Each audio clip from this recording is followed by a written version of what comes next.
Bəhruz müəllim, bax, həqiqətən də çox anlaşılmayan bir yanaşmanın biz şahidi oluruq. Çünki dəfələrlə hətta Azərbaycan lideri Prezident Əməliyev deyib ki, Ermənistan ev tapşırıqlarını yerinə yetirməlidir. Yəni, beynəlxalq samitlərdə görüşlər olub, Paşinyanla İlham Əliyevin danışıqları, razılaşmaları və s.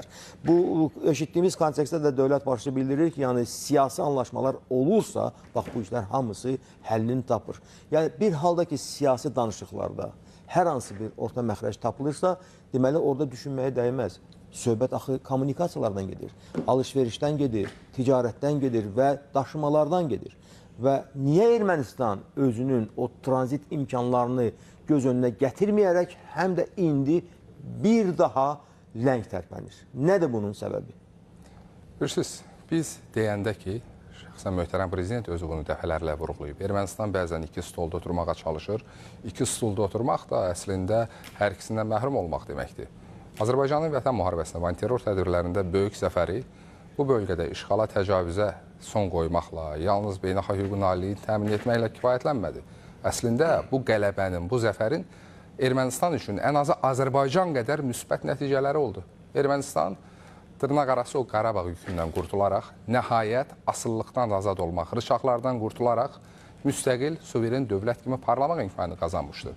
Amma Ermənistan hansı yolu seçdi? Ermənistan Rusiyanın boyunduruğundan qurtularaq Qərbin boyunduruğuna keçmək. Yəni, əl dəyişdirmək missiyasını özünün əsas prioriteti kimi götürdü və nəticə etibarilə suverenliyini, müstəqilliyini məhz Qərbin birbaşa diktəsinə keçməkdə görməyə başladı və bu da böyük səhv idi. Belə olan təqdirdə Ermənistanın rəhbərliyi müstəqil şəkildə hansı iradə ifadə edirsin, həmin iradəni mütləq şəkildə özünün himayədarları ilə razılaşdırılmaq öhdəliyinə qarşısında o dayanmış olur. Çünki bugün, məsələn, Rusiya ilə Ermənistan münasibətləri bilirsiniz, kifayət qədər gərginləşən tonda davam edir. Xüsusən seçkilərdə Paşinyanın Qərbin dəstəyi ilə Rusiya üzərində bu və ya digər formada qələbəsi hesab etmək olar bunu. Bu qələbəsindən sonra vəziyyət daha da gərginləşib və artıq Avropa Birliyi də, eyni zamanda aidiyyatı iqtisadi strukturlarda qapılarını açıb sanki bir bazar rolunu oynamağa çalışır. Amma bütün bunların fonunda biz nəyi görürük?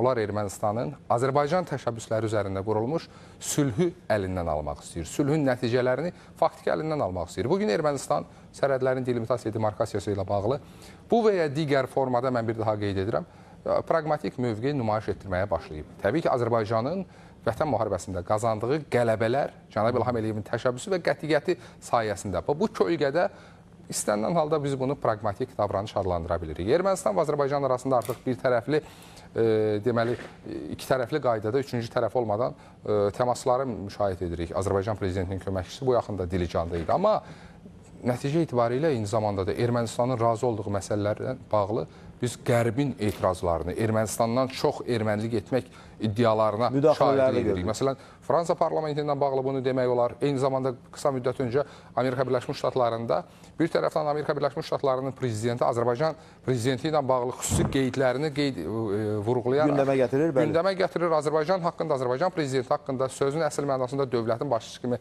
ən xoş ifadələrini işlədir. Digər tərəfdən Nümayəndələr Palatasının üzvləri 9-7-ci düzəlişlə bağlı, eyni zamanda ermənilərin hüquqları, Qarabağ erməniləri ilə bağlı məsələləri gündəmə gətirməyə çalışır. Eyni zamanda da Fransada, baxmayaraq ki, Ermənistanın baş naziri seçkilərə gedərkən onun əsas lozungu, əsas şüarı yeni Ermənistan idi, yəni real Ermənistan idi. Belə olan təqdirdə təbii ki, görünən odur ki, Ermənistanın özünün müstəqil qərar vermə qabiliyyətinin olmaması, həmçinin hələ də seçkilərdə uduzmaqlarına baxmayaraq, Ermənistan hakimiyyəti üçün revanşistlərin təhdid yaratmaq gücünə malik olması, o cümlədən kilsənin bax bu prosesləri dalana dirir. Baxmayaraq ki, Paşinyan biraz daha qətiyyət göstərərsə, istər nəqliyyat kommunikasiya xətlərinin açılması, istər Azərbaycan və Türkiyə ilə daha da yaxınlaşması və əlbəttə ki, hər bir sahədə bu Ermənistan iqtidarını və Ermənistanın milli maraqlarının güclənməsinə gətirib çıxaracaq bir geosiyasi status quo-ya gətirib çıxara bilər və amma çox təəssüflər olsun ki, bizim bu sülh təşəbbüslərimiz, eyni zamanda bu istiqamətdə atılan qətiyyətli addımlar fonunda biz Ermənistandan lazımi qarşılığı görmürük. Əlbəttə, burada xüsusi narahatlıq əsas yoxdur. Azərbaycan güclüdür. Bu geosiyasi reallığı, bu status quo-nu Azərbaycan özünün güc, imkan və qətiyyəti, liderinin qətiyyəti hesabına formalaşdırıb və Bu o deməkdir ki, Ermənistanın hansı addımlar atmasından asılı olmayaraq bizim yaratdığımız status quo hər hansı formada dəyişilə bilməz. Bu vəziyyət yalnız və yalnız bölgədə Azərbaycanın, yəni sülhün, sabitliyin, beynəlxalq hüququn aliliyinin, BMT nizamnaməsinin tələblərinin lehinə dəyişə bilər. Amma istənilən halda biz çox arzuluyuruq ki, bunu biz bir tərəfli qaydada yox, Ermənistanla qarşılıqlı etimad quruculuğu fonunda həll edək. Amma görünən odur ki, Ermənistandan daha çox erməni olmaq, katoliklərdən daha çox belə qeyd edirlər, Roma papasından daha çox katolik olmaq ifadəsi.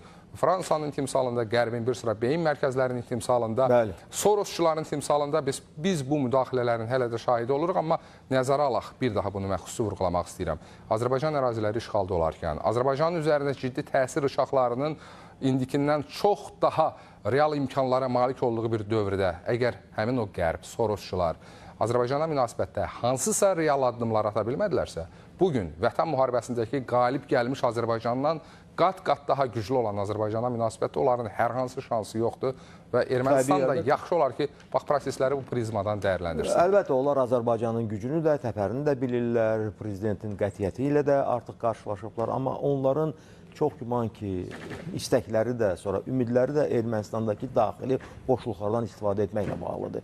Çünki biz görürük, Bəhruz müəllim, seçkilərə qədər hamı düşünürdü ki, Ermənistanda seçkilərdən sonra müəyyən mənada bir sular durulacaq. Digər tərəfdən əvvəl tutatutlar başlamışdı. Elə seçki günündə də tutatutu oldu. Dava-şava oldu və s. İndi isə seçkilər keçib. Məsəl üçün, biz o mənzərənin artıq dumansız olmasına əgər ümidlər bəsləyirdirsə, yox, yenə də vəziyyət qeyri-sabitdir. Çünki yenə də tutatutdur, yenə də artıq təqiblərdir, sonra cinayət işləri açılır və s. Və təəccüb doğuran da odur ki, baxın, Avropa təsisatları bu məsələlərə ümumiyyətlə münasibət bildirmirlər.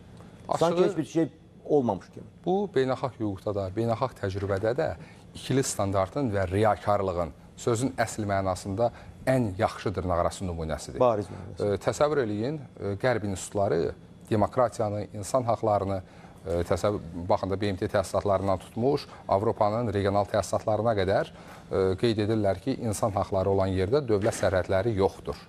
Yaxşı, Ermənistanda bugün məhz müxalif partiyadan olduğuna görə həbslər var. Bəli. Seçki ilə bağlı, konkret olaraq rəqiblərin aradan qaldırılması ilə bağlı həbslər var. Biz o qənaətdə deyilik ki, Kaçaryan və yaxud onun hər hansı formada tərəfdarı süddən çıxmış qarşıdır. Qətiyyən, Kaçaryan cinayətkardır, bir mənalı. Amma nəticə itibarilə Avropanın, Amerika Birləşmiş Ştatlarının ayrı-ayrı beyin mərkəzlərinin başqa bölgələrdə şirdib sözün əsl mənasında böyük mərəkəyə çevirdiyi proseslər bugün Ermənistanda qat-qat daha artıq şəkildə müşahidə olunur. Lakin nə bir beynəlxalq hesabatda, nə hər hansı formatda beynəlxalq təsisatların bəyanatlarında biz bunu görmürük. Bu əslində insan haqları amilinin dünyada normalda məhz bu kimi rıçaqların alətinə çevrildiyini göstərən bir görüntüdür. Görüntüdür, əlbəttə. Xüsusilə də indi xeyli sayda Ermənistanda korrupsiya ilə bağlı, rüşvətxorluqla bağlı qalmaqallar artıq üstü açılır. Hətta prokurorluq orqanları, digər nə bilim təsisatlar, onlar açıq şəkildə bildirirlər ki, kimlər nəyə görə ittiham olunur. Hətta seçki öncəsi də, seçki əsnasında da sən demə seçicilərə rüşvətlər verilib və s. Yəni, bax, bu proseslərin hamısına, nə bilim, insan haqları təsisatları Avropa tərəfindən heç ümumiyyətlə bir söz demirlər. Sanki hər şey hamar gedir, hər şey qaydasındadır. Nəysə, bu bizim üçün həm də daha bir göstəricidir ki, bizim bölgəyə münasibət necədir, sonra Azərbaycanın sabitləşdirici rolunu niyə onlar nəzərə almırlar? Üzr istəyirəm, bir daha həm də göstəricidir ki, Azərbaycan nə qədər Azərbaycan lideri həmin o təsisatlara münasibətdə uğurlu, nə qədər qətiyyətli və nə qədər də lazımi addımlar və lazımi mövqeyini zamanında göstərib. Prinsipial yanaşmanı onlar qıcıqla qarşılayırlar. Amma əslində obyektivlik elə Azərbaycandan irəli gəlir. Maraqlı da odur ki, xaricdən Ermənistana əl uzadanlar da ciddi-cəhətlə çalışırlar ki, bu sülh kəsişməsi layihəsini qabartsınlar. Bu elə bir vacib layihədir və elə bir işlək vəziyyətdədir ki, onu bu dəqiqə həll etmək lazımdır. Bu, mənə elə gəlir ki, təsadüf deyil. Bəhruz müəllim, biz niyə? Çünki özləri də başa düşürlər ki, yəni Ermənistanın özünün logistik baxımdan imkanları yeni bir, belə deyək, sistem gətirməkdən ötürü qənaətbəxş sayılmır.